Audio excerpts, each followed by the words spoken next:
Yeah, hi everyone. I think we're pretty much all here right now, so we're just going to begin. So first and foremost, hello everyone. Thank you all for joining our AASE Junior Board College App Experience panel. I'm Eileen Wang, a president of the AASE Junior Board and a rising freshman at Princeton University. So I'm going to quickly go through a little bit about our organization. So yeah, this is a little bit about us. The Junior Board is a youth-led nonprofit under the Asian American Academy of Science and Engineering, which is also called ACE. And we're dedicated to promoting social advocacy, empowering Asian American youth, and also celebrating AAPI cultures and identities, as you can see from our past Voices of Asian Americans project and also our past mental health seminars. And our team is composed of mostly high school as well as college undergraduates that are dedicated to advancing equity for the AAPI community. And we also work closely with our advisor, Dr. Samia. And now I'll be passing it to her to introduce herself and to talk more about ACE. Anyway, hi everyone. My name is Anna Samia. On behalf of our current president who's joining us, Professor Edward Go, and our former president, Yiguang Zhu, I would like to welcome you at the Asian American Academy of Science and Engineering College Application Panel. ACE was established to advance leadership and excellence of science and technology in the United States to advocate for voices and rights of Asian Americans. We develop different programming to provide opportunities in mentoring, networking, leadership training, and career development, advising to empower the next generation of Asian Americans for success. Our aim is to serve our communities and societies and promote inclusiveness, fairness, and justice. Through our different programs, such as our distinguished lectureships and professional lectures in different areas such as biomedical engineering, energy and materials, and entrepreneurship, we're able to kind of promote and enhance professional communication and foster scientific discoveries and technological innovation. One of our flagship program is the Summer Academy for high school students that we conduct regularly at Princeton Academy and Stanford Academy, and also in Caltech.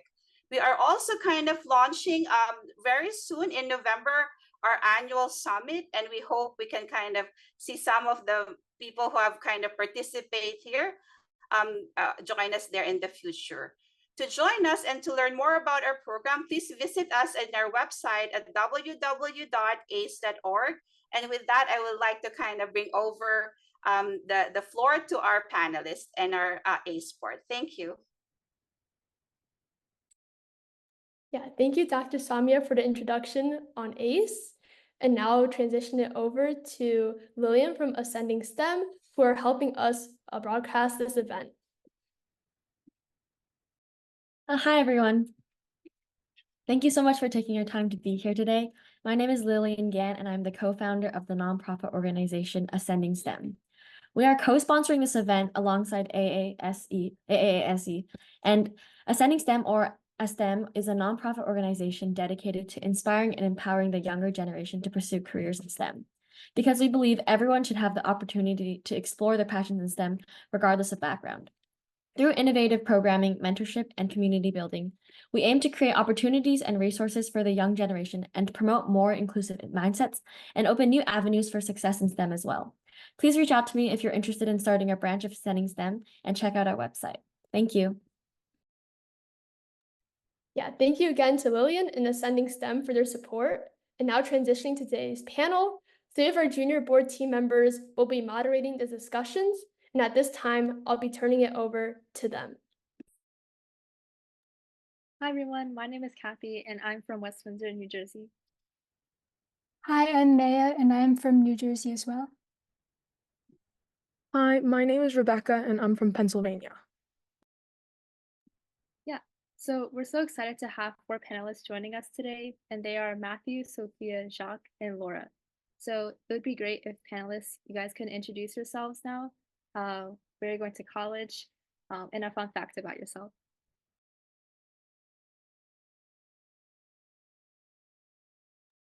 So hi everyone, my name is Matthew Wang and I'm a rising freshman at Columbia University and I am from Long Island, New York. One fun fact is I started photography this past spring and it's been pretty good.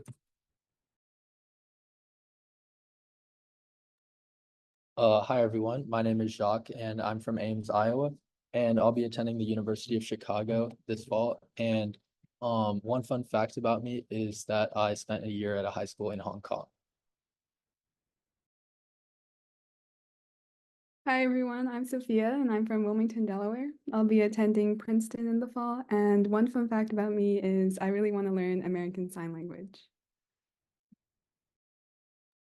Hi everyone, my name is Laura. I'm an incoming frosh at Stanford University, and I'm from Lexington, Kentucky. One fun fact about me is that I've lived in 4 different states. Okay, thank you to our panelists for your introductions. Just before we begin, we have a few housekeeping reminders. So first of all, we would like you all to keep your cameras and audios off at all times during the panel. And secondly, please feel free to type any questions you have for our panelists in the chat, and we will try our best to answer them during the Q&A session afterwards if they're not discussed during the panel. Yeah, thanks, Meiya. So now let's begin with our first speaker, Matthew, who is also our junior board co-president with Eileen. So I'll pass it to Matthew now. Okay, so good evening, everyone. I just want to say thank you again for the opportunity to share my personal experiences. So as stated before, my name is Matthew Wang, on track to be a rising freshman at Columbia's School of Engineering and Applied Sciences. And I'm going to be planning on majoring in either applied math or physics or computer science. So over the past 4 years, I was a student at Jericho High School with an unweighted GPA of 3.91 and a weighted GPA of 4.20. So the way that I want to orient this presentation is I'll briefly go over some of the achievements I had gotten over these in these 3 categories listed below before I'm going to give a short recap and analysis, and I'm going to conclude with a more in-depth advice. So, oh, sorry. So to start off, one of the major activities of my high school career was my involvement in competition math.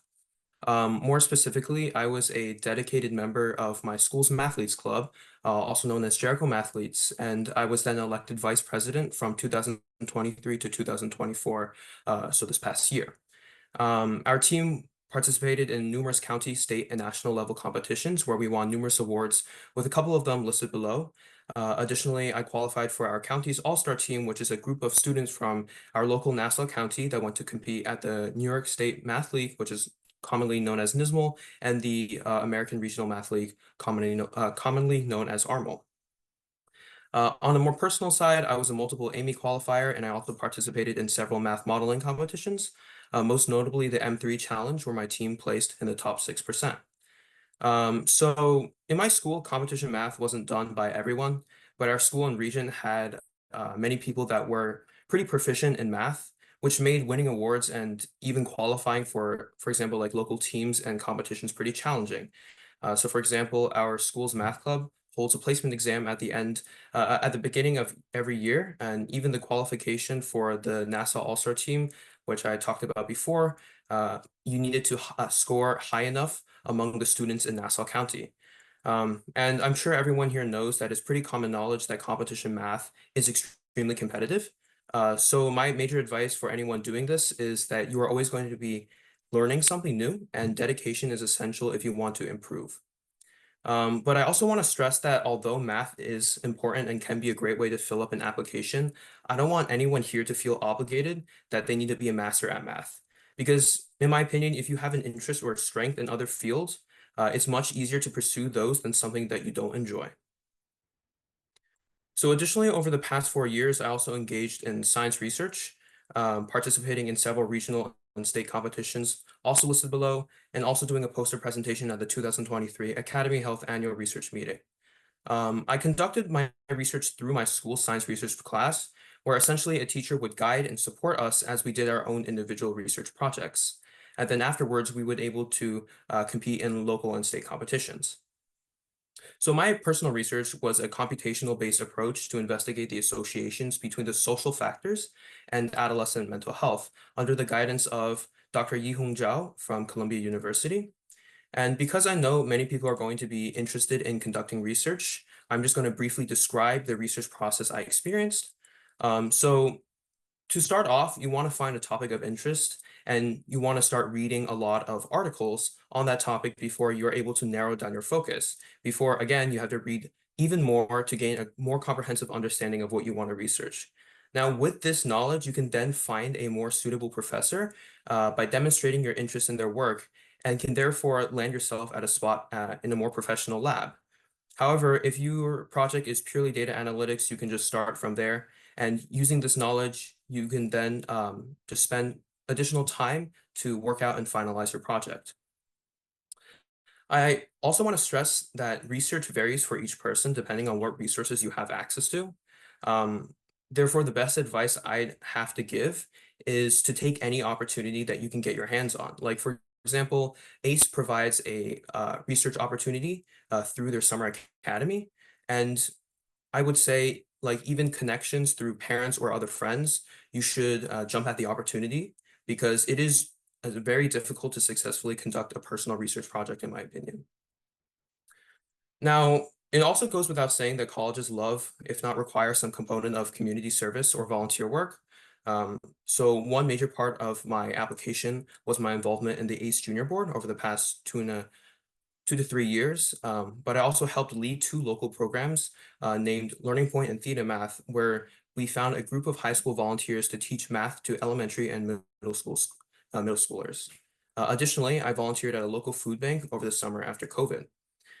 So if you guys want to set up something similar, like a personal organization to help others learn a specific topic, I would encourage you to go ask around fellow classmates or students to gauge an understanding of what resources may be lacking in your community. And then after that, you can then establish an organization to fill those gaps. Over the past 4 years, I also participated in many programs, in person and virtual, to develop new skills outside of school.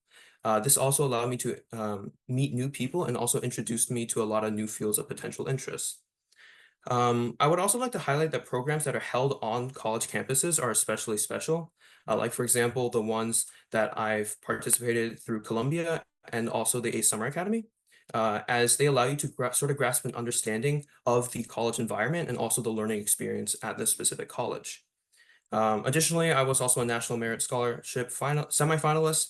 I scored a 35 on the ACT, and I also qualified for the NISMO All-County with my clarinet. Now, in my opinion, the high school process can be best described with the quote from Teddy Roosevelt, which states that comparison is the thief of joy. Now, I do believe that some form of comparison or competition is definitely a good motivator for you to try harder and reach new goals. But you must also understand that everyone has different circumstances and interests, so do what is the best for you. I feel like my biggest mistake in high school was trying to match myself to other people who have succeeded in the past. Because in the end, you're working for yourself, and being comfortable with who you are and what you do will make overcoming challenges much easier in the future. Similarly, being able to balance your time is without a doubt a crucial part of success. However, you also need to know you not only need to know how to emphasize your strengths, but I also encourage everyone to try new experiences as well. Additionally, almost everyone here can acknowledge the importance of perseverance. So I'll just add on that too many people over the past 4 years have been crushed by the occasional failure. And I would like to stress that failing, whether it's like a project or a test, is never the end of the world, and there's always opportunities in the future to try again and improve. And finally, I don't think I would be here today without the constant support of my family, but also because of my close friends that I've met these past couple years. So again, meeting new people and fostering these close bonds is essential for such a stressful period, because just having someone to talk to and share experiences can be enough to de-stress on a stressful day. So on the topic of the college application process, I'd say my biggest advice would be to start early. For example, I finished most of my ED or like ED/EA essays before the end of summer so that I wouldn't be as burdened when school starts. And when it comes to writing, don't be afraid to expect shitty first drafts, and be prepared to write many different versions before, let's just say, an idea can be formed. Because in my opinion, it's always easier to fix something that exists versus trying to change something that only exists in your mind. So even if you have the slightest idea, write it down because you can always change it or improve on it in the future. It's also important to learn to be concise with explanations and not to use too flowery language. Because a lot of essay prompts, especially Columbia's essays, have very short word limits, around 150 words to 200 words. I would also try to schedule tours or visits to the schools that you want to apply to, especially if you're a sophomore or junior, since you have ample time, because this can demonstrate your interest in that school, but you can also get familiar with the school surrounding an environment. But most importantly, I think your application needs to be a story that explains who you are, which I think for my part was my biggest strength because I was able to tie together the main parts of my application together in a logical way, which will demonstrate a clear focus of certain goals. Although you can grab inspiration from outside examples, remember that these essays need to be about who you are and what you have done over the past 4 years as well. So to finalize, high school can be a very fun and exciting part of your life.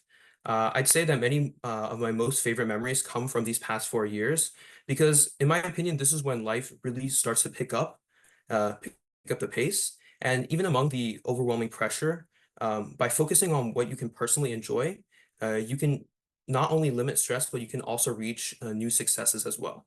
But I would also like to encourage everyone to not be afraid to step out of your own personal box because you may find something that you might enjoy and cherish for the rest of your life. So thank you everyone once again for your time and attention. That will be all.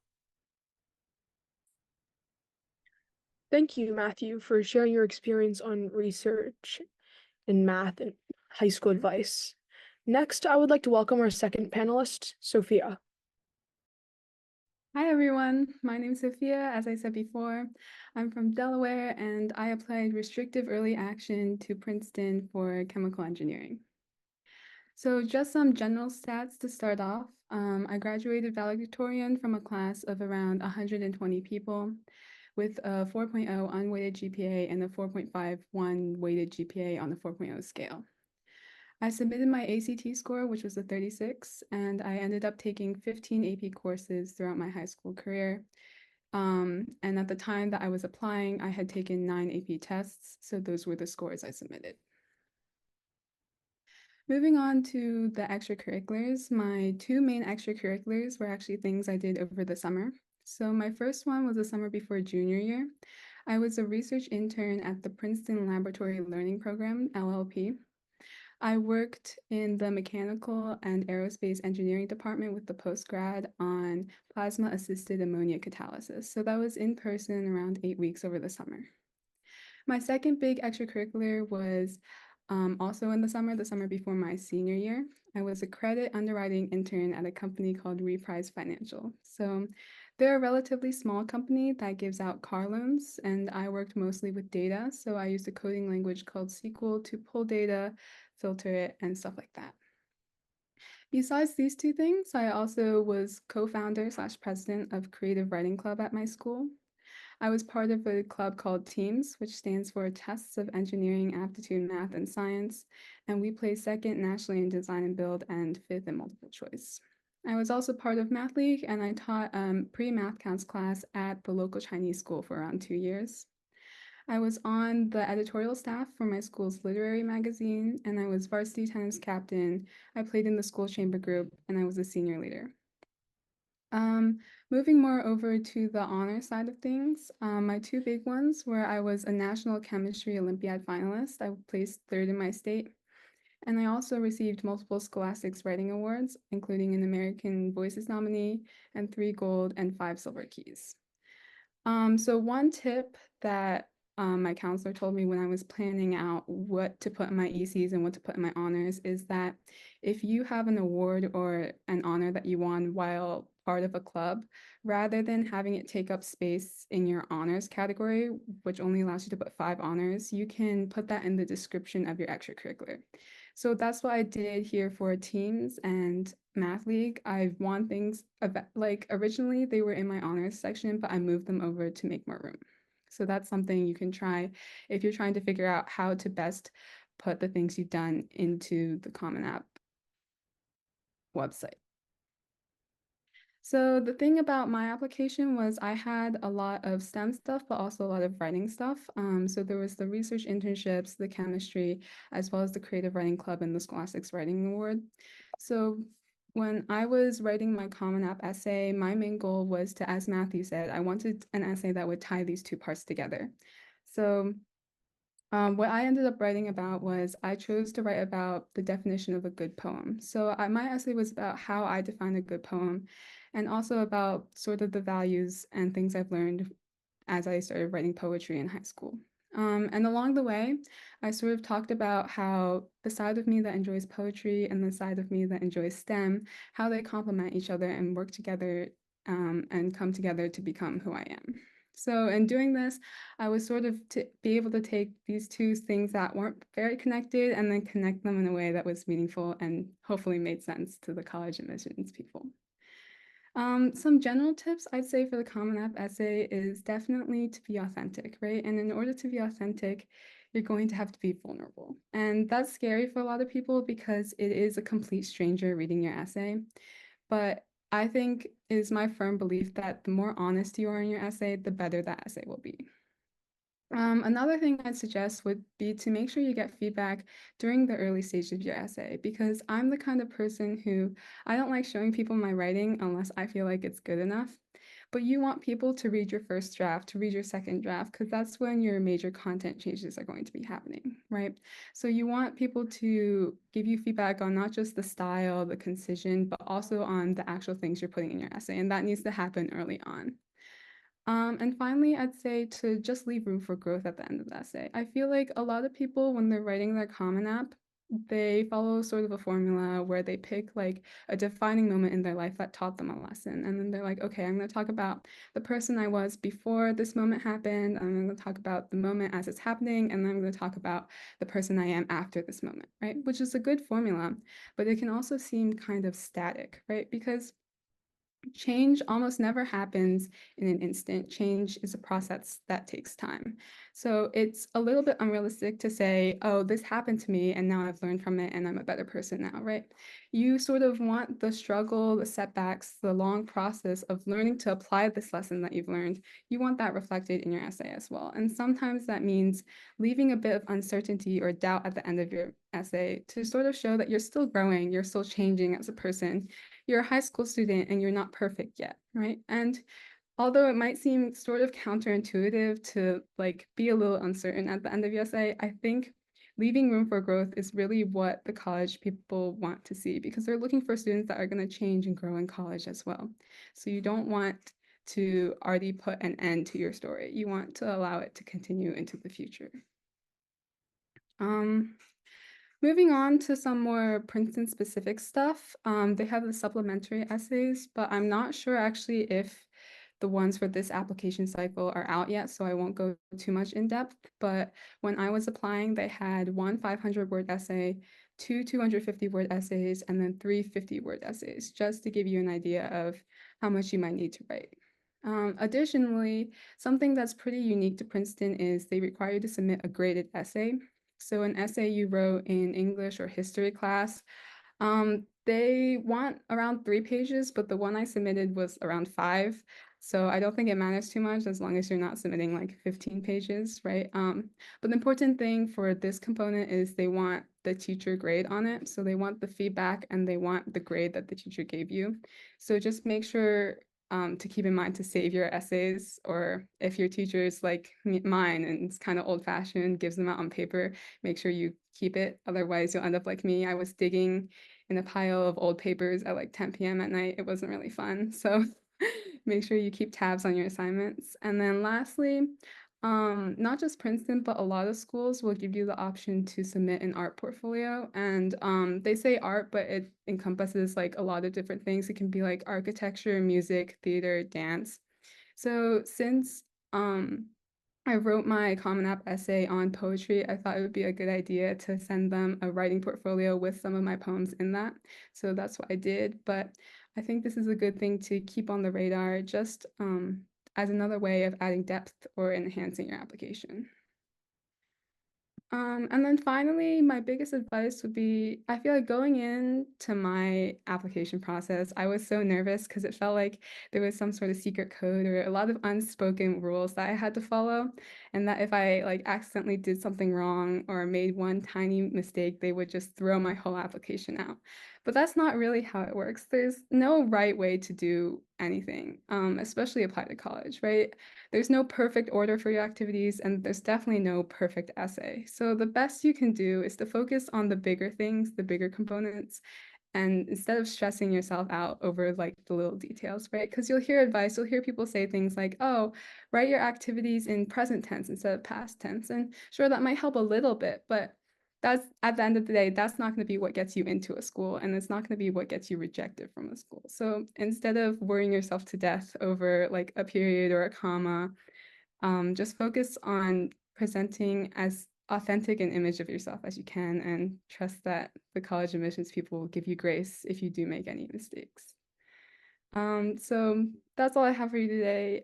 Thank you to the Junior Board for having me, and my contact info is at the bottom of my slide if you guys want it. Okay, thank you so much, Sophia, for sharing your incredible essay tips and advice. Now we will pass it to our third panelist, Jacques. All right, hey everyone, I'm Jacques, and this is my college app experience. First, I want to thank the Junior Board for having me, and with that, let's get right into it. So about me, like I said before, my name's Jacques, and I'm from Ames, Iowa, which is where Iowa State University is, if you've heard of it. And my current college plans are to study physics and math at the University of Chicago. And as for my ACE involvement, I did the 2022 Princeton Summer Academy, and I also did the 2023 Research Mentorship Program. Some of my high school stats were a 4.0 GPA and a 1560 SAT. And some of the extracurriculars I was involved in were research. Like Sophia, I also did the Princeton Lab Learning Program. I did math club. I started my school's math club, and I helped organize competitions and assemble teams for things like ARML. And I was also a captain of my school's Scioli team, if you're familiar with that. And yeah, I medaled at state a few times and went to nationals as well. And I also did varsity and club soccer and volunteer tutoring. All right, so the main thing I wanted to talk to you guys today was college app timeline. So basically when you should be doing all the different components of the application, because there is a lot to do in like the 6 to 12 months that you have. So before May, and this is like May of junior year, the things I got out of the way were SAT and ACT and college visits. And I think for the SAT, it's good to do it as soon as possible, which I'll get into later. And then college visits are always great if you can't do them. In May, you want to ask for rec letters from your teacher. In June, that's a good time to research colleges and make a college list. And then in July, you want to start your essays. And then in August, you want to keep working on those essays, maybe finalize your personal statement and fill out some sections on the Common App. And then from September to October, that's when you want to do your early applications and submit those. And then November to December is basically going to be like the early round, except for your regular applications. And then January to February, this is like the end of the process where you'll just be doing interviews and applying to scholarships if you want to. So I'll go a bit more into detail for all those. For the SAT and ACT, yeah, my best advice is to finish it as soon as you can. So keep in mind, you don't need a perfect score. Generally, a good rule of thumb is look at the schools you're applying to and try and get a score like at least at the 50th percentile. And my advice for when to take it would be ideally at the start of junior year if you've already completed Algebra 2. The summer before junior year is a great time to study because you've got all that free time, and then you can take it as soon as junior year starts, hopefully get a score high enough, and then you're good to go. As for college visits, I recommend doing these while schools are in session. because then you can kind of see what the student life is like. Don't be like me and go during winter break where campus is absolutely dead. And one great thing to do during college visits is to talk with current students, because oftentimes they can give you like a better perspective on what a college is truly like, because the resources you see online or like from the admissions department, they want you to apply. They want you to come to their school. So oftentimes they can kind of gloss over the negatives and just focus on the positives. So that's why I think it's really important to talk with current students. All right, and then in May, my advice would be to ask for rec letters. It depends a lot on the school. Some schools, people ask for rec letters at the end of junior year. Some ask at the start of senior year, but I would ask at the end of junior year just to be safe. And with rec letters, you want to pick teachers who can speak to your personal qualities. Don't just pick teachers that teach classes that you did well in, because yeah, if you got like 100% in your math class, colleges are already going to know that you're good at math. They don't need your teacher to tell them that. So you want to pick teachers who you've kind of built a personal connection with, who can really speak on positive qualities and things you did in the classroom that created an impact. And so another tip I have for rec letters is to send your teachers and counselors a brag sheet, which is essentially a document that highlights your accomplishments and experiences, because that'll help them write the letter, and it'll also help highlight the things that you want to show colleges.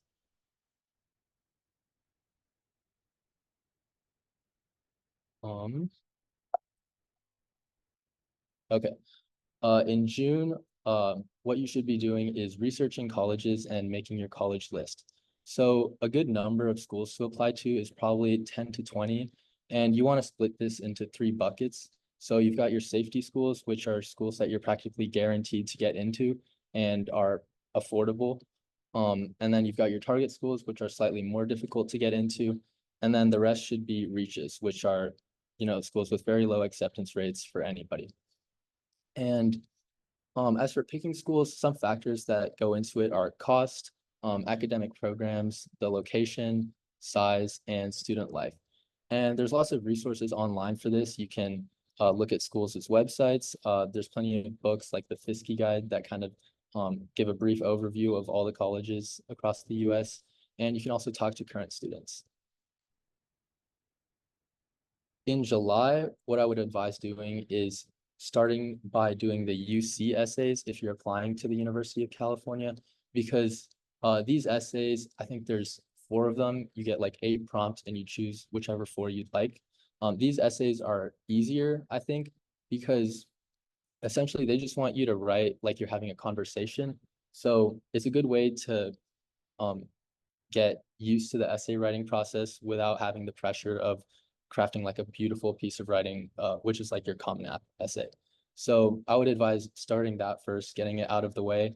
And then I also think it's good to start with those because it can help you pick essay topics that you can later use for your other supplements for other schools in like the early round or the regular round. And so in July, another thing you should be doing is starting your personal statement. So you can pick a topic from your UC essays. And my advice would be to just practice free writing. I think like Matthew said, make shitty rough drafts. And if you generate several rough drafts by the end of July, you should be in a good spot. In August, what you want to be doing is finalizing your personal statement, and getting feedback is really important because yeah, if you're the one that's always looking at your essay and you're never getting an outside perspective, you might just be missing things. Like your essay could come off completely wrong. And so it's important to reach out to people like an English teacher, a trusted adult, or maybe even like a college student. And so yeah, you want to polish, you want to revise, and you want to get your essay into a condition that you feel is good enough to submit. Also in August, that's when the applications open. So I think on August 1st, you've got the Common Application and the UC application both open. And so one thing you can do immediately is just fill out the easy info. So like your demographical information, your choice of major, those types of things. And you can also start working on your activities lists and your honors. So yeah, it's good to get those done in August because you don't have to worry about those. And then you can focus the later months on the harder part of the application, which is the essays. So from September to October, what you want to be doing is applying to your early schools, so drafting those supplemental essays. And if you have the option to apply early, so early action, for example, definitely do that because it can alleviate some stress from later. And it's also good to have like your essays, it's also good to have essay topics done early so that you don't have to worry about generating essay topics later on. And once you have a bunch of drafts completed, you can start to just recycle your essays for different schools. And so you're going to be submitting those essays from around October 15th to November 1st. And after that, the regular round starts. So from November to December, you're going to be focused on your regular applications. And my advice would be to celebrate, take a bit of time off after submitting those early applications. So yeah, maybe take a few days, even a week to just recharge because the regular application is going to be tough. And so after that, you want to start drafting your supplemental essays. Hopefully it's easier than the early round because you should just be recycling most of your essays.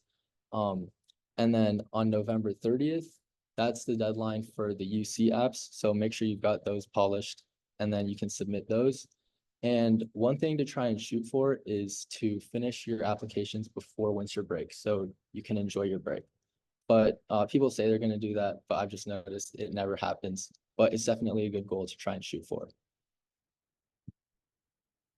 And then from January to February, you're going to be submitting your apps in early January for the regular round. I think the deadlines go from around January 1st to maybe January 20th. And you're also going to be having interviews depending on which schools you applied to. And so it's good to prep for interviews. And once you do a few, you'll get used to it. And the last thing you want to be doing during this time period is applying to scholarships because a lot of scholarships do have deadlines like January, February, March. And it's actually pretty easy to apply to scholarships because a lot of their prompts for the essays, you can just reuse essays from your college application process. And great places to look for scholarships are Naviance, or just asking your counselor and looking into local scholarships. All right, and lastly, I just wanted to leave you guys with my biggest advice, which would be to take care of your mental health throughout the whole process. Especially because you're going to be working on college apps a lot, especially during senior year. Constantly thinking about those applications will cause burnout. So it's important to make time for friends, family, and hobbies, and to take breaks if you ever need them. I remember I was really stressed out in the week leading up to my early application deadlines. I think I had maybe 7 essays to write in 7 days, but I made it through. And after that, I just decided to take a break. I took a week-long break, and my friends and I actually started playing a video game. I don't know if any of you guys have heard of OG Fortnite, but OG Fortnite came back right after I submitted my early applications. And so we started playing that a lot. And then once I started writing essays again for the regular round, I still kept playing video games with my friends. And what I realized was that my productivity increased a ton. And I'm sure it was because spending that time playing video games with my friend helped take my mind off of college apps and recharge so that when I did write my essays, I was feeling much more in the zone, much more productive. And my application process was much easier from there. So definitely don't put all your effort into college applications. Don't be thinking about that all the time because you will just become less productive. All right, thank you. And yeah, thanks again to the junior board for inviting me. And if you have any questions, feel free to put them in the chat. Yeah, thank you, Jacques, for the great college application timeline advice. So last but not least, let's welcome our final panelist, Laura. Okay, cool. So good morning, good evening, everyone. Again, my name is Laura. Thank you so much for having me, and I'm an incoming frosh at Stanford University. I won't be focusing too much on Stanford since I do not know the exact reasons to why I was admitted, but if you have any questions, feel free to let me know. Next slide. So a brief overview about my statistics. I went to a school in Lexington, Kentucky that has a magnet program, which accepts around 50 kids a year. and we ended up having a graduating class of 43. And Kentucky is definitely a really unique situation where it's small and academically, I wouldn't say it's that competitive. So when you are doing your college applications based off previous stats, you know exactly who you're competing with. And with my magnet program, we did have students accepted into various different schools. So we know that AOs are specifically looking at our school. So it's definitely really important to know the situation you're in. So again, graduating class of around 500, but we're really competing with the 43 kids in the magnet program. I had a 36 on my ACT and I took 16 AP courses, but I would advise you only take 15 AP courses since the Common Application does only let you put 15 in the system, but taking more than 15 does let you have some wiggle room to not submit some scores if you do poorly, but I would say only do 15 courses. I had a weighted GPA of 4.86 and an unweighted GPA of 4.0 on the 4.0 scale. And my school does not rank. Next slide. So here are the extracurriculars that I did. I mainly focused on math, science Olympiad or SciOly, and flute and music. So for math, I did numerous different competitions like Math Prize for Girl, which is a qualification-based competition based off the top 250 AMC scores in the country for females and female identifying individuals. I was also a 4-time Amy qualifier. I was the highest female Kentucky tester for most of the AMCs. I placed at Girls in Math at Yale. We got honorable mention at Purple Comet multiple years. I put ARML twice, sorry. I coordinated the ARML competitions for my state after this 5-year hiatus, so I focused on that in some of my essays, and then I also coached math counts and math team at the middle schools. For Science Olympiad, I founded and coached a middle school team, and then I also hosted a tournament and worked on that throughout the majority of my senior year, and I was also the president of my high school Science Olympiad team for 3 years, and I had medals at the state and national level. So for flute, I only did marching band for 2 years, but I was drum major and featured soloist. I was selected for Governor's School of the Arts and Interlochen Arts Camp, but I chose not to go. I did Honor Band of America. I was 3rd chair. I was also part of the Macy's Great American Marching Band for the Thanksgiving Parade. I was selected to participate in the All-State and All-District bands all 4 years, and then I also participated in other ensembles outside of school, and I also taught flute and band sectionals at multiple middle schools. So I also had some miscellaneous extracurriculars, and first was the research project that I did. I did research junior and senior year of high school, but again, I was in a school where research was mandatory those 2 years. So my poster was presented at a conference. I did multiple science fairs that were mandatory again, and I got the Yale Science and Engineering Award for the most outstanding 11th grade presentation. I also had leadership positions in the Science and German National Honor Societies, but these weren't too big of a time commitment. And during the summer, I did AACE, Princeton, inaugural year. I did GSP, where the Governor's Scholars Program, and I also did hospital volunteering. So I would like to focus on GSP a little bit, the Governor's Scholars Program. Kentucky does have the highest acceptance rate for the GSP, so it is a program that a lot of people look down on in the state of Kentucky, but I would say don't hold yourself above others and participate in these programs anyway, because they're definitely really, really, really beneficial. I ended up meeting the governor through this program, and he did write me a recommendation letter, which I thought was something pretty significant in my college application. So some of my tips for these ECs is that choose ECs based off what you're passionate about and the things that actually interest you. So as you can see, the majority of my extracurriculars do tie together with the exception of NHS, but I joined those because I really wanted chords. So yeah. And don't just join clubs that look good. For example, I know a lot of people will join like this volunteering club and this club, and then they end up having 10 extracurriculars that have no connection whatsoever. And I think that's actually really bad because you only have a limited amount of time. And even though Common App does let you put 10 extracurriculars, you can't spread your time equally. You're definitely going to have the ones that you value more. So if you have 10 completely separate extracurriculars, it's really damaging to the time you have and you can get burnt out. So as you can see, I really only have like 3 extracurriculars, but I stretched those out. So like the extracurricular I did at school and then the community service I did for it. So from 3 extracurriculars, I actually got 6, which was something that saved me a lot of time. Also something that Oh, sorry, can you go back to the last slide? During my Stanford interview, interviewer was also a Harvard Medical School interviewer. So one thing that she told me is that I speak about my research and different things like I'm truly passionate about it instead of something that students do to check a box off. So I would say definitely admissions officers can tell when you're doing something just to fulfill a requirement. For example, if you do volunteering just to fulfill a requirement, but the volunteering you do makes absolutely no sense, they can tell. So do things you're truly passionate about. Oh, also your extracurriculars don't have to span for all 4 years. Some of these, like I mentioned before, marching band I only did for 2 years, and then the honor societies I only did for 1 or 2 years. Since it does show growth, it's totally okay if you don't do a club for all 4 years. And if you're a junior or senior, definitely, if you want to join a club, do join a club. Don't join a club just because you think it'll look bad on college applications or you might not have time. Okay, next. So I want to focus a little bit on applying biomedical engineering and bioengineering and pre-med. I applied to every single school biomedical engineering, and if it didn't have BME, I applied BioE. So I think that was just Stanford and Rice, I believe.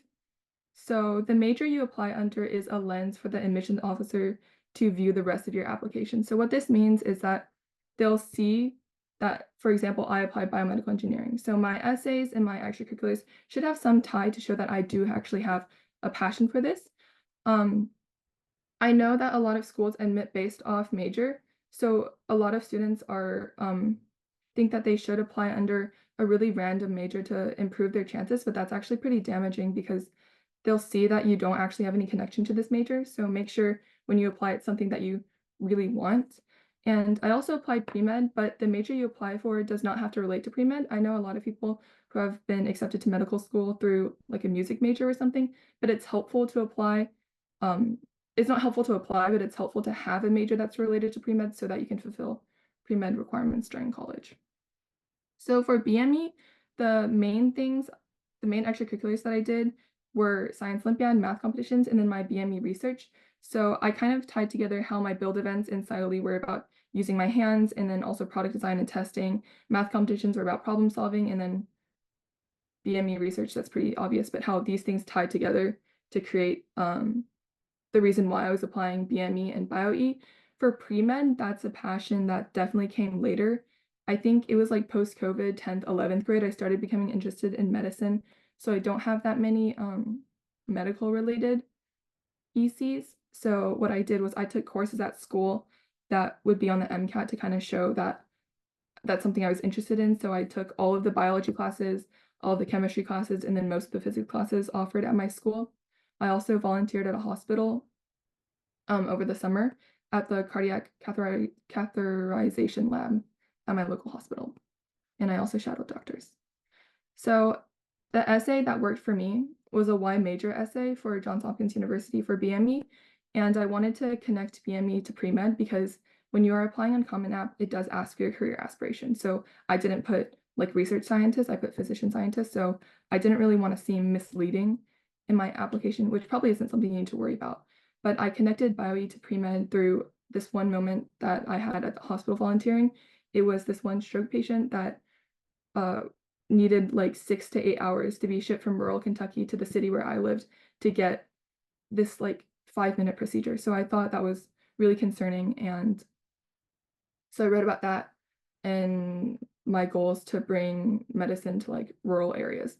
So this also relates to another thing, definitely play into what makes you unique. So for me, it was being from Kentucky and being able to witness these issues and lack of technologies in rural areas. So I wrote about that in my essay. Next. So I applied to 16 universities and 1 liberal arts college. I did 1 safety school, 2 target schools, and then I guess 14 reaches. And then I got 3 waitlists and 4 rejects. These are the schools I got into. If you have any questions about these, feel free to let me know. I would say probably limit the amount of schools you're applying to 12 to 15, because that way you can spread out time evenly between all of these schools. because the schools I got waitlisted and rejected from were schools I never wanted to apply to in the first place. So definitely spend more time on a few schools than little time on a bunch of schools. Next. So for recommendations, you have a counselor recommendation, 2 teacher recommendations, and then you have some outside recommendations for schools. And again, since I did go to a magnet program, we do get a lot of guidance. So these are some of the tips and some of the resources we were given. So for a counselor, we have a brag sheet with 5 words and then explanations for the 5 words that describe you. So when you're sending resources to counselors and teachers to write recommendations about you, don't be afraid to write way too much, because my brag sheet, I think, ended up being like 5 pages, I think, of information that my counselor probably didn't read through. But I think too much information is better than not enough information. So I did 5 words and then 1 to 2 paragraphs explaining all of them. And then another question was a challenge we overcome. So just recycle an essay from your supplementals, or have a unique challenge. That way there's not that much overlap between the recommendations and what you're providing, so that there's more information given. And then we also had academic and professional goals we had to submit to our counselor, and we had to write a personal recommendation letter, which was very likely the letter she submitted. So make sure you're not afraid to brag about yourself and write all the compliments you can within reason. And then we also had to provide a resume. So I would suggest you also provide these things to your counselor if your counselor doesn't already have resources that they want you to fill out. And then for teachers, most schools require 1 humanities and 1 STEM, but if they don't, I still think it's better that you submit 1 humanities and 1 STEM for a more well-rounded application, I guess. And then for these, I highlighted things I wanted the teacher to submit based off their class. For example, I had my AP Lang teacher submit a recommendation for me, and one thing I did in her class was, for my project, I chose the renovation of our school for my project, and then I reached out to the board members and stuff. So I wanted her to highlight like my initiative in that project. And then for STEM was pretty self-explanatory, and I had my teachers highlight STEM things that I did. So for outside material that you can submit, there's research portfolios, art portfolios, and also makers portfolios, I believe, are the 3 main ones. I submitted a research and music portfolio to most of the schools that would accept one. So for research, I submitted my research poster from science fair, and then I also submitted a portfolio, which is basically the school gives you a few questions to answer. And then I also had a recommendation letter from my research professor. And then I also submitted a music resume, or a music portfolio for flute. So for this, you have to submit a music resume, which basically includes the pieces you've played, ensemble selected, and participated in musical experience. I didn't really know this was part of the application, so my music resume is definitely really bare.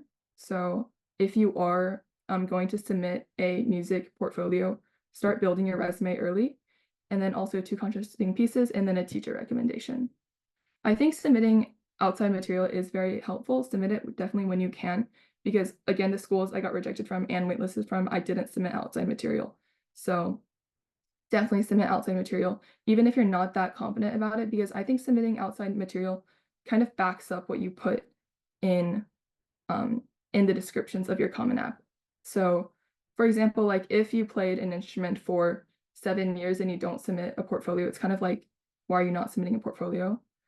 So even if it's bad, it won't exactly hurt your application, but if it's good, it will boost your application. Next. So some advice and what I've learned for the Common App. So all of my tips, definitely use your best judgment. If it doesn't apply to a certain prompt, don't do it. So there are some cliche things we learn not to do in our early English class, like starting an essay off with a quote. But I think it's totally okay to start an essay with a quote if the quote makes sense. So I started my Common App essay with a quote from Pythagoras about, I believe it was, there's geometry in the humming of the strings, and there's music in the shaping of the spheres, or something like that. So if the quote ties to your essay, and my essay was about the collaboration between math and music in my personal identity and how that connects to language development and like my interest in learning different languages. So if it ties together, it's totally okay. Another thing is title your essays. Don't title all of your essays, but I would say title your Common App essay because it kind of shows like what the essay is about, as well as kind of creates like an overall piece of art that you're submitting. For your EC list, do abbreviations, verbs, and numbers. Verbs are very important. For example, you want to say like initiated, or something like that, because that kind of shows your impact. And then also do abbreviations, since I believe you only get 100 characters maybe, so abbreviate everything you can. Another thing is numbers, because numbers do show impact. So for example, for my volunteering, I did the hours that I did, as well as the coordinated volunteering awards, but also I did, for example, a number for math counts would be like coached the champion math counts team in state or something. So numbers are very impactful, and your hours need to make sense for your EC list. If you put like 10 hours a week for all of your ECs, that doesn't make sense because you don't have that much time. So make sure that hours you put, it's totally okay if you only spend like 2 hours or like half an hour on one of your ECs, as long as they add up to a number that makes sense. For your awards list, you do only get 5 awards, and like I believe Sophia said before, awards under an EC should go under the EC so that you can have 5 unique awards, and also similar awards can be grouped. So for me, I put like Amy and distinguished in the same award. For short answer for why school, you definitely need to research clubs, programs, the professors, and community around the school. Avoid politics when you talk about community. Make sure your why school essay isn't that generic. If you visited a school, it's beneficial that you talk about that and specific things you liked, but you don't have to visit a school, since most of us are probably only visiting our dream schools, and it's like gambling if we get in anyways. So don't really waste the money to get to visit schools, I believe. And then for your why major, you should tie it to the school. So not only talk about why major, but also why you want to do the major at the school. So for me, for like JHU, when I applied BME, I talked about why I wanted to do BME, but then also why BME at JHU. JHU is Johns Hopkins. And then make sure your short answers are mostly different topics, because you don't want to do all of your short answers on math, for example, because then they only get one side of you. If you do a bunch of short answers about a bunch of different topics that just interest you, they don't even have to relate to your, I guess, person. For example, for Stanford, I wrote a one short answer about King Tut, which makes absolutely no sense well compared to the rest of my application, but it's just something else that I'm interested in. For your interviews, practice your answers, but it's really just a conversation. Talk to the interviewer like you would talk to one of your favorite teachers. It's totally okay to use filler words and joke, smile, laugh. Yeah. And also, don't stress too much about your interviews, because unless a school specifically says they evaluate you during your interview, the interview doesn't matter too much. Because I remember for my Rice interview and my Princeton interview, I thought they went really, really, really bad, but I still ended up getting into the school. So I don't think they matter that much. And then other things, probably ignore the classic essay structure when you're writing your short answers. Not your common application, probably write that normally, but for your short answers, write it the way you want it to. It doesn't have to have an intro and then a middle and then an ending. And also you can use puns, contractions. You don't have to write I am, you can just write I'm or something. And then that makes it sound more like you're talking to the admissions officer instead of you're making them read something overly formal. You can include extra information in parentheses, which I did a lot. And another thing is asking yourself how you can interpret this question differently. Because in my experience, if you have a unique take and you're not that great of a writer, it's easier to have a unique take and then write it kind of normally than to have a very cliche take and have to challenge yourself through seeing how you can make this differently. So I remember for my UPenn essay, it was how do you see yourself spending a weekend at UPenn? So I wrote it in the perspective of me already being at UPenn and already admitted. So thank you so much for listening. Thank you, Laura, for sharing your interest in pre-med and college app experiences. And also, thank you, Laura and Matthew, for joining us all the way from China. So now that the panelists have shared their experiences, I would like to kick off the Q&A with the first question. Please feel free to continue typing any questions you have in the chat. Also, as an additional note, one of our panelists, Jacques, unfortunately needs to leave early, so if you have any questions specific to UChicago or his presentation, please try to ask as early as possible. So now we would like to start the discussion with colleges and universities. Panelists, how did you choose which colleges or universities you applied to? And what's one of the most important aspects to you when researching a college? I guess I can start this one off. So for me, Columbia was a pretty simple choice since I live on Long Island, the university was close by, so a lot of the programs that I attended were through Columbia University. And after doing a bit more research, especially being in a city like Manhattan, it seemed like a really interesting choice for me. So for me, choosing a college was not that difficult. I can continue. So for me, it definitely went down to what had the best pre-med resources as well as BME and BioE programs. And it was also a lot of gut feeling because throughout high school, I kind of accumulated universities that I wanted to go to. And again, like I said, the ones that I got rejected from and waitlisted from were ones that I added on because I was kind of desperate because I did get deferred from my EA school.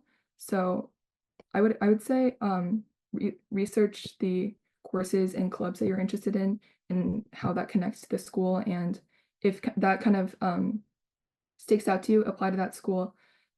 For targets in your safety school, I would definitely say apply to your local university or a university you get in-state tuition from. So for me, I applied to OSU, even though I'm from Kentucky, but I do get in-state tuition for OSU. And I didn't really want to go to UK because my dad teaches at UK and I would have to take his classes. So I applied to OSU instead. For your target schools, again, do the same thing you do for your reach schools, but also do target schools that kind of accept a lot of people for your specific major since those schools do accept by major. So for me, I did UVA and Georgia Tech. Georgia Tech does have an incredible BME department. It is ranked #1 currently, and they do accept a lot of people. So that's why I applied to that school. And for UVA, I applied to it because my governor went to UVA and I really like our governor. So I think when you're looking for schools, you want to sort of, because the schools are going to market to you as well, and they're going to market to you by sort of displaying their values. So you want to see how your values line up with the school's values. And oftentimes you can already narrow down the field by asking yourself if you want to go to a research university or something that has lots of co-op opportunities, or maybe a more liberal arts school.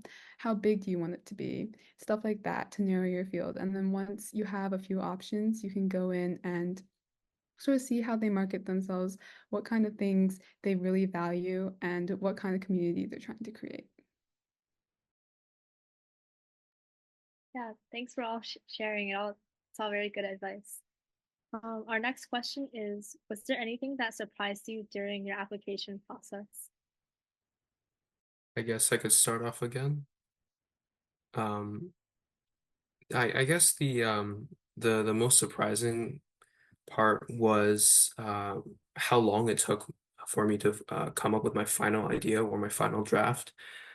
Because like you've heard here today and what I heard before from like friends, the process was indeed very long, but when you're actually writing it, it does get really frustrating, and that probably prolonged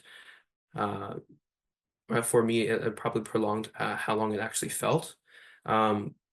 Because a lot of times you would have a good idea and you would write it out, but when you're like 50% or 60% done with writing it, you realize that it doesn't really match the prompt, or it's just not as adequate as you would or as you were hoping for. And when it comes down to that, it's really just you would just have to stick through it, and after then until another idea comes along, or you can think of other edits that you could do. I agree with what Matthew just said.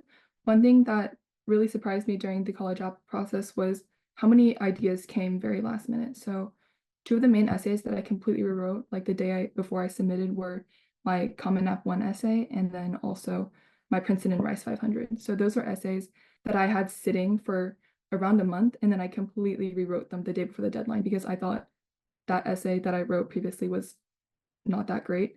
So when you are doing college apps, let your essay sit, because once you come back with a new point of view where you kind of forgot about the original essay, you can read it like an outside person. And if you don't like it, don't be afraid to completely rewrite your essay.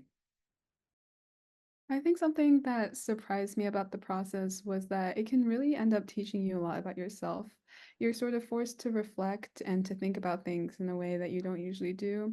And the sort of writing that you do for the essays is pretty unique throughout your high school career. So I think also, like, obviously it's like it can be tedious, it can be stressful, but also appreciate what it has to teach you and appreciate being allowed to sort of reflect on your life, to sort of explore your values and what makes you who you are. Okay, thank you for all those great answers. Our next question is more geared for rising seniors or current seniors. So how did you balance your schoolwork and applications during senior year? Do you have any advice about that? Yes, I'll start off again.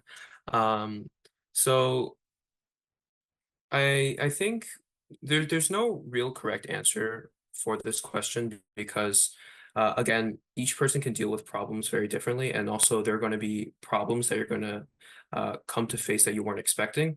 For me, the biggest challenge during the beginning of senior year was I signed up for this physics course that our school decided to run for, or just like try out run for the first time. And the class itself was much harder than all of us expected to be. And it was really difficult trying to balance out uh, like the good grades versus having to finalize some of the essays. And I do think writing them earlier and having most of them done beforehand definitely helped, such that I could focus more about the schoolwork. Because especially when it comes down to like the really close to like the deadline period, like October, November, you're going to be focused on trying to maintain your GPA for the last couple of months. So my biggest advice is just to try to set a deadline for your college essays to have them finished before all the schoolwork starts to pile up. I think I'd say to let people help you, right? Because you can have a really good plan, but sometimes things happen and you can't stick to that plan. Like, during my application process, I was going to write the essays for a new school every week was my plan. And then I got really sick in like end of November. It took me out of school for a whole week, and then I had all the schoolwork to make up as well as all the essays I missed. And what ended up really helping me was my guidance counselor, because he helped me make a plan to make up all my schoolwork, to continue finishing those essays. And also a lot of times when I was stressed, I would find people, adults, my parents, friends, who would help me, who would come up with a schedule for me, who would read my essays, or even just talk about ideas I had or things I was stressed about. So it's a stressful process, but definitely don't do it alone. And balancing things is a lot easier when you have people on your side. I agree with the last 2 points being made. My college application timeline was something I definitely did not do a very great job on. I did a few reach schools that I really wanted to apply to that were my dream schools in the very beginning of the school year and during the summer. And then I applied to my EA school, submitted my EA school, and then I completely stopped doing college applications. So I focused on school the majority of first semester, but my first semester classes were not that difficult, but I would sometimes do college apps during class since the teacher isn't really lecturing the entire time. So make use of the little bits of free time you get during school as well as at home. But I did end up doing all of my college applications, or most of my college applications, during winter break. So I was churning out a school basically every 1 to 2 days. So definitely plan out your college timeline well, but if that's what you end up doing, it's okay, I guess. Yeah, thanks for the great advice. Our next question is from a participant who sent a private message to us. So their question is, do you have any tips for the why us questions, and could you provide an example of like a why us question that you answered and how you answered it. I think this question is really good in the sense that, as people may already know, each college will have their own why us question. And although they may be worded differently and have different word limits, what they're essentially asking for is to demonstrate that you've done your research on the school. And what that essentially means, in my opinion, is to sort of list the specific classes and the specific professors that will help you and help you improve and reach your goals at the college. Because you sort of want to demonstrate why this college is good for you personally and how it will help you reach your goals. We can also move on to the next question if you guys want to ask or answer another one. So yeah, Rebecca, do you want to ask the next question? Yeah. So how can parents support the college application process? Oh, actually, Laura, you can take this one. Okay, so I think parents can best support the application process, the specific process by brainstorming essays with you. For example, challenges you faced or the essay about your identity, since your parents have known you for the longest time. I think you guys can brainstorm together. But I think the most important thing a parent can do is support the student throughout the entire process because, for example, if your parent was nagging you the entire time, it does make the process a lot more not interesting. And it'll make the entire process really frustrating. So I think the best thing a parent can do is support you as a person and recognize that you are going through this really challenging time and be there for you when you're tired or you just want to talk about your application. Yeah, I feel like the best thing a parent can do is to have confidence in their kid, right? Because a lot of times during the process, you start to doubt yourself. You wonder, am I good enough? Is this good enough? So I think if the parent has faith, it helps the student also have faith. So sometimes when you aren't feeling it for yourself, when you're kind of uncertain, if your parent who knows you the best is able to stand up for you, to able to still fight for you, that really helps a lot. Okay, we also had another participant ask, how did you choose which schools to apply early and which to put for regular? For me, I chose to apply early to a school that was one of my dream schools, but not like my most dream school, because applying early does statistically give you an advantage, but the pool is different. You are applying against students who also view that school as their dream school. So I think it's also really important to save a lot of your schools for the regular decision round, because that's when you've had the most application experience. Because when I compare my regular decision schools to the school that I applied early, my essays for regular decision were way better because I've had much more experience at that point writing. So for the school you apply early, if you're really confident that you're going to get in and that's the school you really, really, really want to go to, and you see that there is a statistical advantage, for example, like Yale, where it's like 10% versus 3%, then do apply early. But if you're not that confident, save your true dream school for the regular decision round, because that's when you've had the most experience. And then also for deciding what schools early and regular, if you're applying to like Yale, Harvard, those are restrictive early actions, so you can only apply to one. So that also saves time in deciding what you want to apply to early and regular. And also when you apply early, apply to your safety schools and target schools early. Okay, I guess we can ask the next question now. So we also had a question of how many of you guys had your parents read your essays, or I guess a more general question is, like who would you go to ask to review your essays? I think it's really difficult for your parents to not read your essays, especially since it is like the college application process. They're going to be very concerned and they would want to help out. But I do think a really good resource, if possible, is try to find like an academic counselor outside of your school that is like dedicated to getting you to a good college. Because that way it provides a like outside reader without any sort of bias.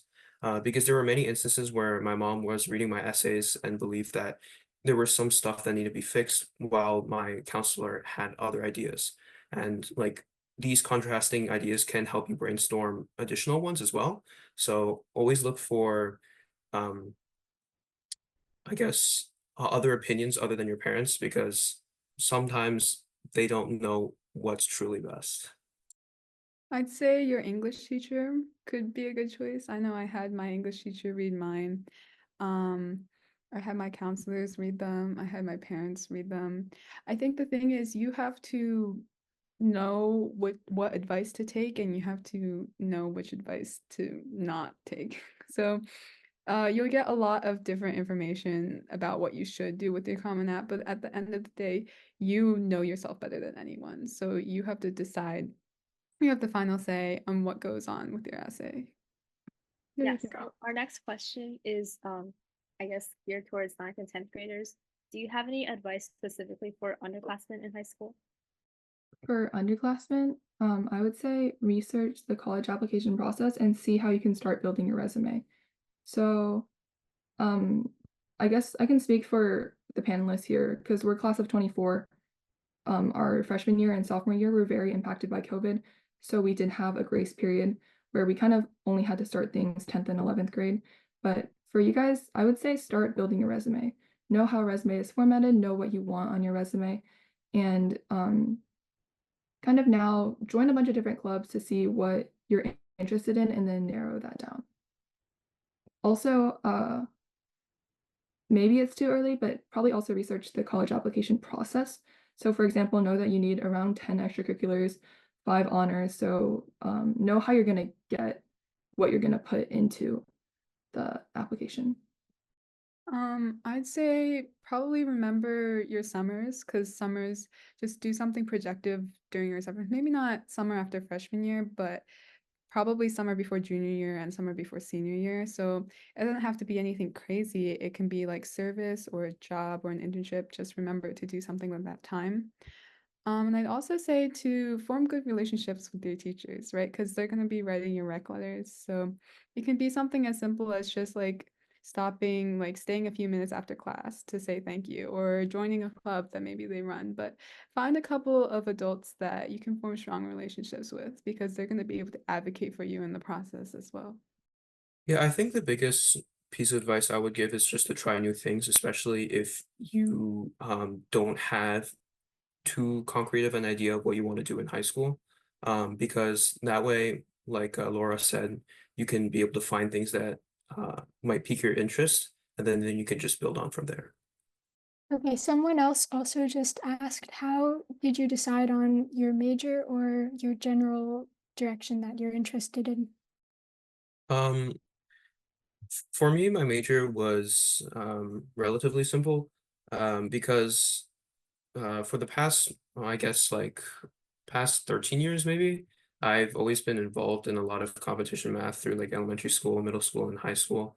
And in high school, I made the decision to take 3 years of physics instead of trying to choosing to do AP Bio or AP Chem. Whether that's a good decision or not, who knows? But that really piqued my interest in physics as well. And thankfully at Columbia, especially specifically in the engineering school, the applied math is in the same class as the applied physics.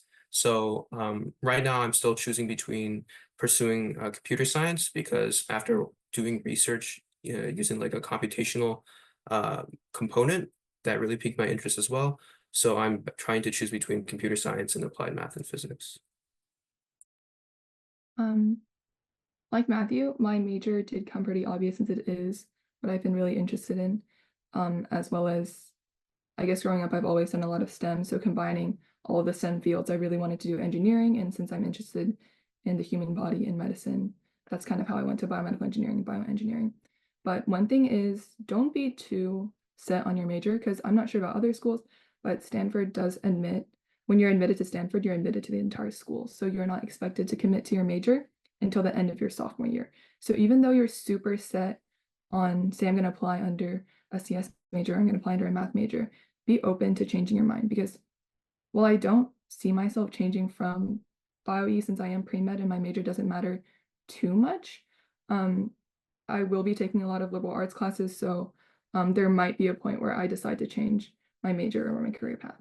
I'm honestly a little bit undecided about my major. I've known that I want to do something STEM, but chemical engineering for me right now, at least, it might be just as likely as me switching to any other STEM field. So I think it's something to keep in mind when you're applying, because some schools are more friendly towards people who are undecided, and some schools admit people by major. So just do your research on the school you're applying to, see if they admit by major, see if there are different schools you have to apply on depending on which major you choose, and then you can make your decisions from there. Yeah, I think the most prominent examples are that I can think of is Cornell CMU and CMU. Those two schools, especially since computer science is such a hot field that a lot of people want to get into, those two schools have separate computer science programs. So if you don't directly apply to those, I think it's near impossible to get in if you're trying to transfer from another major. So just keep that in mind. Yeah, definitely research the school and the major program, because when I applied to Johns Hopkins, I applied BME because at Johns Hopkins, you're not allowed to switch into BME. So I could start off with BME and then switch out if I chose or decided that wasn't for me. But for Georgia Tech, for example, this year they're changing the CS rules. You can only apply specifically to CS. You can't be a different major and then switch into CS. So make sure you research the major in the program that you're applying to, because I know a lot of people used to like game to get into Georgia Tech because the Georgia Tech CS application acceptance rate is like 2% or something crazy. So make sure you're looking at the rules for the school and you research it very thoroughly before you apply, so you don't kind of get into that trap. The next question is also from one of our participants. Do you suggest applying for your target schools early, and if so, why? Yes, apply to your target schools early. If they do have early, you will very likely get into your target schools. If you are somebody who's like super set on going to a reach school, then you probably have the stats to get into a reach school, which means you'll definitely kind of get into your target school. So apply to your target school early so you get the decision early. So it's kind of like peace of mind. I mean, generally, it's best that if you can apply to it early, probably apply to it early. But I know a lot of people might choose an ED or maybe like a restrictive early action, which means you're kind of limited to what you can apply to early. There's also, I only know about this for Boston College, but this might apply to other schools, but Boston College has an early scholarship deadline. So even though you don't have to apply EA to Boston College, if you submit your application by a certain time, you get automatically considered for the scholarship. So that's also something to be aware of, because whether you apply EA or ED is just clicking a box on the Common App. So you can click, I want to apply a regular decision, and then still submit your application early, and that way you get that scholarship. But this might just be for Boston College, but it could apply to other schools, I think. I want to go off of what Sophia just said. There are also early interview deadlines. So there are some schools that guarantee you an interview if you apply by a certain deadline. So for example, Duke, I believe if you apply before the certain date, you will be guaranteed an interview. So make sure if you do want an interview, apply before or apply as early as possible. It's not just scholarships, a lot of honor programs for safety schools that you might be applying to have a deadline that you must have it's essentially like an ED or an EA. I think Stony Brook and Purdue are the most prominent examples that can come up. Yeah, thanks for the great tips. And just a quick note, our panel will be ending in roughly 10 minutes, so please make sure to ask any questions you have in the chat. But our next question is, are there any specific programs or scholarships that you would recommend? Does that include summer programs? Yeah. So the most obvious ACE, I would recommend ACE. That was really great. I did write about ACE in my Princeton, why Princeton, because I did go to Princeton ACE. But also make use of your local resources. Like I said, I went to Gov School, so that's kind of how I met the governor and became more closely connected with him. So make use of these local resources because these are also the people that will be supporting you in the application process. Yeah, I think I touched upon programs a bit in my presentation, but just in general, if there's a like a program on a topic that piques your interest, and especially if it's a school that piques your interest as well, like don't be afraid just to like attend. I know a lot of programs online are also available. There is like a slight cost if you want to like have the course fully count for credits. but whether you want to like pay for that is up to you. That's true. That's a good point, because if a school you like is hosting an event, it also gives you something to write about in like a YS essay. So you can write about your time there and like how you felt while visiting the school. So it's a good idea if you're really interested in a specific school. Right, one more question is whether you guys recommend finding a college counselor to help you with your applications. I'd say 100%, but just be careful when you're like hiring one. Really take the time to like consider, do they have like a good history? And because I mean like the ultimate goal is just like not to get scammed, because sometimes they can be pretty expensive, but they are extremely helpful because some of them do have previous experience as um admission officers. So they're like a really good inside look of how people will consider your essays. I would say if you have the money and resources to hire one, because it won't really hurt your application since you've been building your entire process for 4 years and maybe even middle school if that's when you started your extracurriculars. So hiring a counselor is just one more thing to make sure your application is as good as you want it to be. Because for a lot of us, for example, if you're really interested in STEM, maybe you neglected your humanities and essay writing. So having somebody to make sure that part is polished too is very beneficial. But if you don't have the resources, it's not the end of the world. And next question, do you apply for different majors for the different schools you applied to? I can answer that. Yes, you do. So when you are applying to certain schools, they admit based off your major. So they'll ask you for like 3 or 4 majors that you're interested in, and that's how they'll admit you. But for other schools, you just put your majors, so they know you're interested in. But for every single school you're applying to, they will ask for your top 3 to 4 majors. And be careful what you pay for your majors because you might actually get admitted under the major. I think this is an important point because even for schools that allow you to go undecided for the first couple of years, when it comes down to writing the essays of like what do you want to do at the school, you probably should, or I would suggest you to have a general direction that you want to work towards. Even if you're going to switch it immediately as soon as you get into college, it's better to have something like that you want to focus towards on when you're writing. Like for example, for me, I wrote about like applied math and applied physics, and I sort of brought in like the computer science or like analytics portion. But it also depends on the school.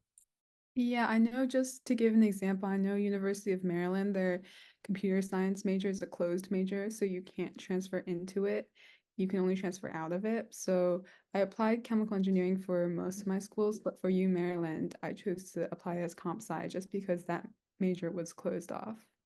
We also have a question specific to Columbia, and someone asked, can you apply first to, I'm assuming, a College of Arts and Sciences and then transfer to Columbia Engineering later once you get in, or if you do get in? Unfortunately, no, because these two schools, Columbia College and the School of Engineering, are considered two different schools. So if you apply for one of them, you will not be able to like they share some similar classes, like I especially like the CS courses. I'm pretty sure that they have some overlapping with them, but it is something that you need to consider, especially not just for Columbia, for other schools where they have their own smaller portion. Um, I'd say just take a look at the courses that they offer, do a brief overview. If you're like me and you like spend most of your time doing STEM and you want to continue doing STEM, the answer is pretty simple, but other than that, research will help a lot. Yeah, and another general rule of thumb is that if you're doing the application and they ask you to select if you're going to do BA or BSE, and they give you a separate essay for the one that you submit, you're probably not allowed to transfer between the schools. Okay, yeah, thanks. So our next question is it still important to include extracurriculars that may seem unrelated to your overall application or major you're applying to? And I think you guys already briefly touched upon this in your presentations, but was another audience question. I mean, yeah, absolutely. I don't see why you wouldn't, because that is something you spent time on. And also just shows that you have different passions other than the major you're doing. For example, if I'm applying bio-E and pre-med, and I only had extracurriculars related to that, that would be really boring for my high school life. So I also joined other clubs like music and German. And even though German Honor Society is like pretty insignificant compared to the rest of my extracurriculars, I still included it on my essay or extracurricular list because it's something that I found really important and really interesting. And I also touched on it in my Common App essay. So definitely include it since it is something you spent time on. But if it's something super duper duper random, then and you don't find it significant enough to put on your application, probably don't join it in the first place because that's just wasting your very limited time. Yeah, I think all colleges are looking for a bit of diversity, especially for Columbia. Columbia Engineering's like motto is engineering for humanity. So in my opinion, if you don't have a community service or humanity portion, you will have like a very unlikely chance of getting into the school. But that being said, like Laura touched upon, you are sort of limited to how many like extracurricular or ECs you can put onto the Common App, and you really sort of have to balance that out. That does not mean to put no like additional ECs because again, diversity is important. Oh, I want to touch on one other thing is that when you're building your extracurricular list, like I mentioned previously, in since a lot of schools don't say they require community service and stuff, since most schools are focused on the impact you will bring to the school and the community within the school and in the future, you kind of do want to prioritize having community service hours. And a great way to do this is doing community service within extracurriculars that you already do. So for example, my community service hours, which also counted for leadership and for the extracurriculars that I did, were going out to middle schools and doing outreach for all of these. So that's a great way to get your community service hours. And after you get your community service hours, see if you have a qualifying organization in your community to register for the Presidential Service Award. There's bronze, silver, and gold. I know gold is, I think, 200 or 250 hours. So kind of like kill a bunch of birds with one stone. Okay, thank you. And another question from a participant is, hypothetically, if one were to only be part of one extracurricular, such as Science Olympiad, yet worked at a family business, could the experience gained there overshadow the lack of extracurricular activities done? I think if you're working at a family business, that's something you can put in your extracurricular section. I know my counselors would say things like you just want them, like they just want to know what you've been doing with your time.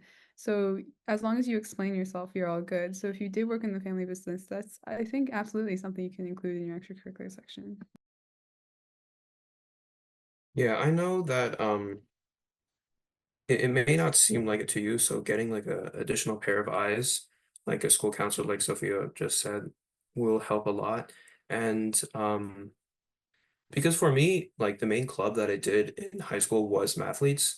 Uh, but from like my focus in math, I was able to like help volunteer teaching with a lot of other people. So there are opportunities for you to like build off of your relatively like focused interests. I totally agree. So definitely it's more about the quality of what you've done and not the quantity. You can have 10 extracurriculars on paper, but you've done absolutely nothing in all of them. Or you can have a few great ones and you've made a lot of impact. So don't worry too much about the numbers, but be sure you made impact because I think that's what AOs are really looking for. Okay, as our last question from the audience, maybe we could have one or two of you answer this, but should the essays be least technical as possible if you write about a STEM subject? I heard AOs, admissions officers don't like technical content. Yes, absolutely. This does not apply to your research portfolio. During your research portfolio, write about it technically. But for general essays, for example, your CA1 and your CA2, your CA2 is the optional essay. So I did choose to write the second Common App essay to write about my research for schools that didn't have a research portfolio. But for those, make sure it's not jargony because the person reading your application is not guaranteed and most likely will not be somebody who is educated in your major. They might be like a psychology major or an English major. So make sure it's something that they can understand. So pretend you're writing to your English teacher. Definitely don't include jargon, don't include extremely flowery language. Make it accessible to a general audience. I guess like just one additional point. If you need help, like if you're or unsure if your like new writing style can reach like how do I put this, non-professional people, just like give it to your friends, give it to your family, and they will definitely help you comment or suggest any. All right, thank you to all our panelists for sharing. And at this time, that's the end of our Q&A section. And thank you everyone for asking questions. And once again, thank you again to our 4 panelists, Matthew, Sophia, Jacques, and Laura, for sharing such helpful advice for the college application process. And thank you to our 3 moderators, Kathie, Meiya, Rebecca, and our technical support, Alan, Dr. Samia, and the rest of our junior board team for helping to make this event possible. And thank you to AAASE for your support, Ascending STEM for broadcasting our event and live streaming it so smoothly, and other nonprofit organizations for promoting this event. And of course, thank you everyone for joining. It was great to see all of you guys. And lastly, I just want to share real quick, if you want to stay in the loop with all of our future events. Oh, hold on one second. Yeah, here we go. If you want to stay in the loop for all of our future junior board events, please scan the QR code for the interest form if you'd like to join our team, or follow us on Instagram to stay up to date with our future events. We have a lot more in store for you guys. And once again, thank you everyone. And I hope you guys all have a great night. Thank you for coming.